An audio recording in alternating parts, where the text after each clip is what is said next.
if I said the phrase GAP, GAAP, are you familiar with that acronym? I've heard of that, yes. Okay. Tell me everything you know about GAP. What is GAP?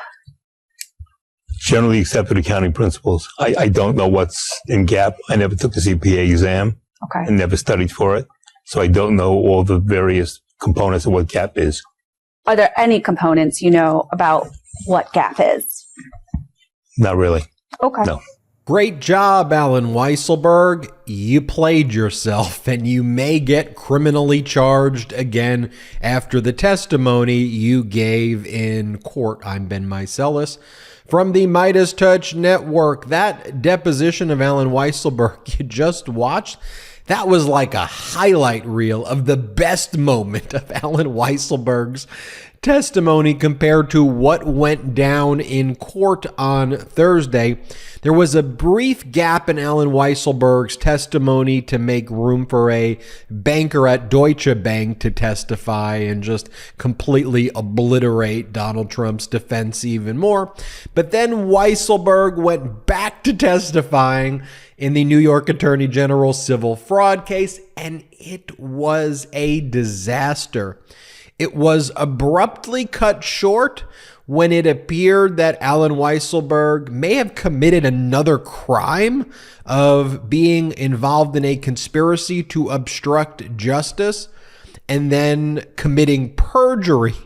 So the New York Attorney General's office was like, you know what? We're going to reserve our rights to call Weisselberg again because we've gotten a lot of information that Weisselberg is committing perjury in court today. And if you've been following our coverage of the New York Attorney General's civil fraud case, right? The first week Donald Trump showed up, threatened everybody, threatened the prosecutor, threatened the judge, threatened the judge's law clerk, had a gag order imposed against him, acted like a total maniac, then left back to his safe space at Mar-a-Lago. Donald Trump didn't show back up. You had Jeff McConney, Donald Trump's former controller of the Trump organization, said that Weisselberg told him to commit fraud, and Eric Trump told him to commit fraud, and that was all fraudulent and phony. Always good when the controller of your organization, one of your top executives, testifies and just forthcomingly says, yep, fraud. So that's how it started when Trump left. Then you had Weisselberg, then you had a gap, then you had Weisselberg testify again. So Weisselberg tried to do the thing over and over again where he's like, I don't recall.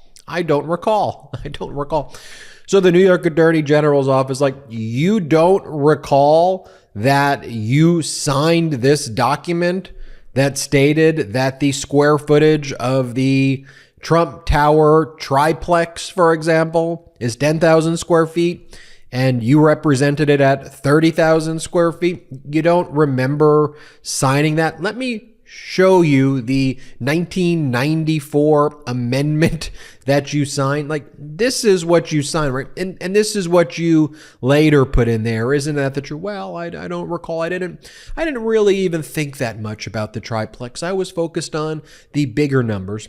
Okay, so you were focused on the bigger numbers, but you are not a CPA. You don't understand generally accepted accounting principles. Well, what about these emails from Forbes that they sent you? Weren't you put on notice about all of these fraudulent valuations, especially the triplex, when these writers from Forbes sent you emails? Well, I wasn't really, to be honest, I wasn't really involved in that, Weisselberg said. But the good thing about this is that there are something called witnesses. There's something called evidence.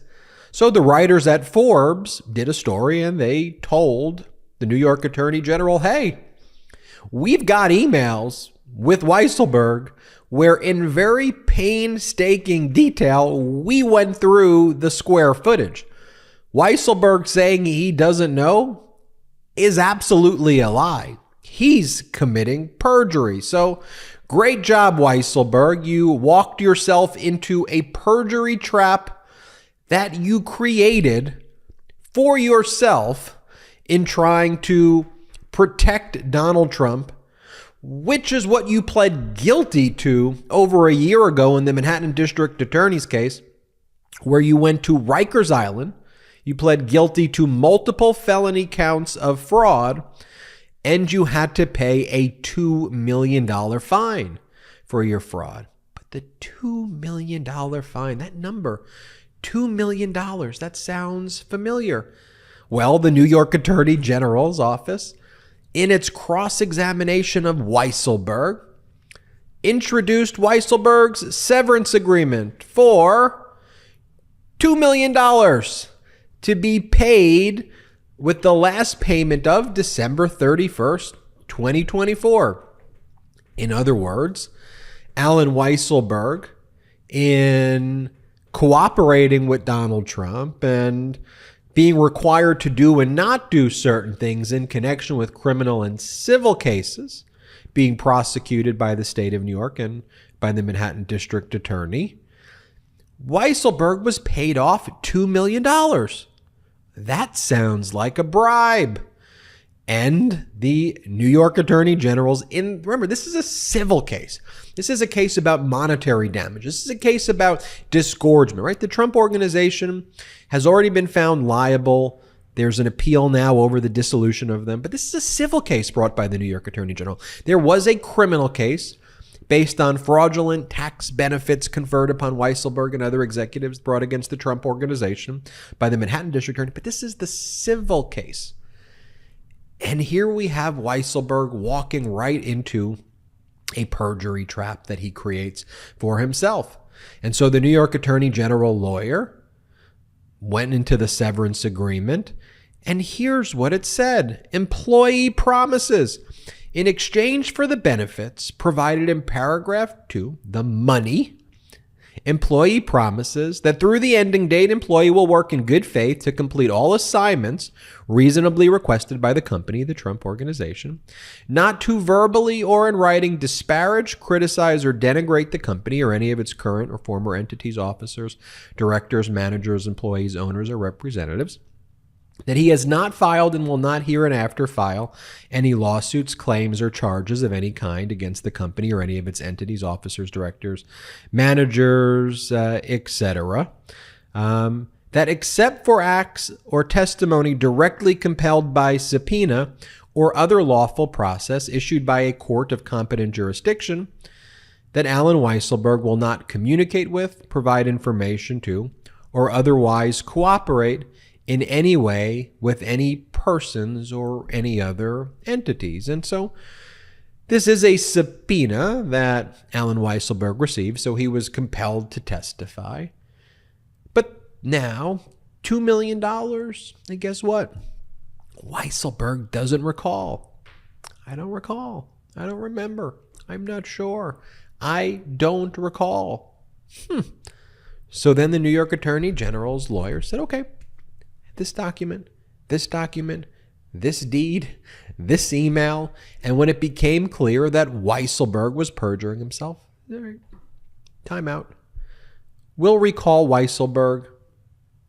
We'll see what happens next, right? And remember, the Manhattan District Attorney's Office is watching what's going on in this civil case carefully.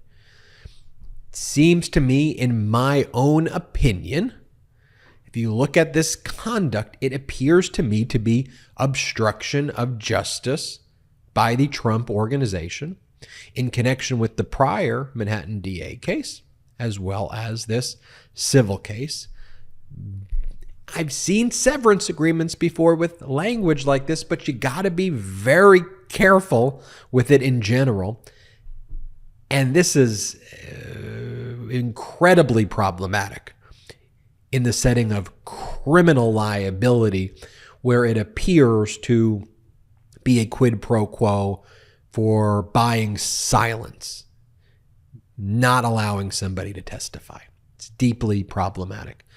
So we'll see what the Manhattan District Attorney but it appears Weisselberg, in my opinion, looks like Weisselberg, perjury, conspiracy to commit obstruction of justice, and could that translate into the Trump Organization, Donald Trump, and others as well? We'll keep you posted, but it's going horrifically for Donald Trump and his team. horrifically. Donald Trump claims he's going to show up next week. My co-host from Political Beatdown, Michael Cohen, I believe, will be testifying. So we'll keep you updated on what happens next. I'm Ben Meiselas from the MeidasTouch Network. Hit subscribe. On our way to 2 million subscribers. Thanks to your support. Check us out at patreon.com/MeidasTouch as well. Hey, Meidas Mighty. Love this report? Continue the conversation by following us on Instagram at MeidasTouch to keep up with the most important news of the day. What are you waiting for? Follow us now.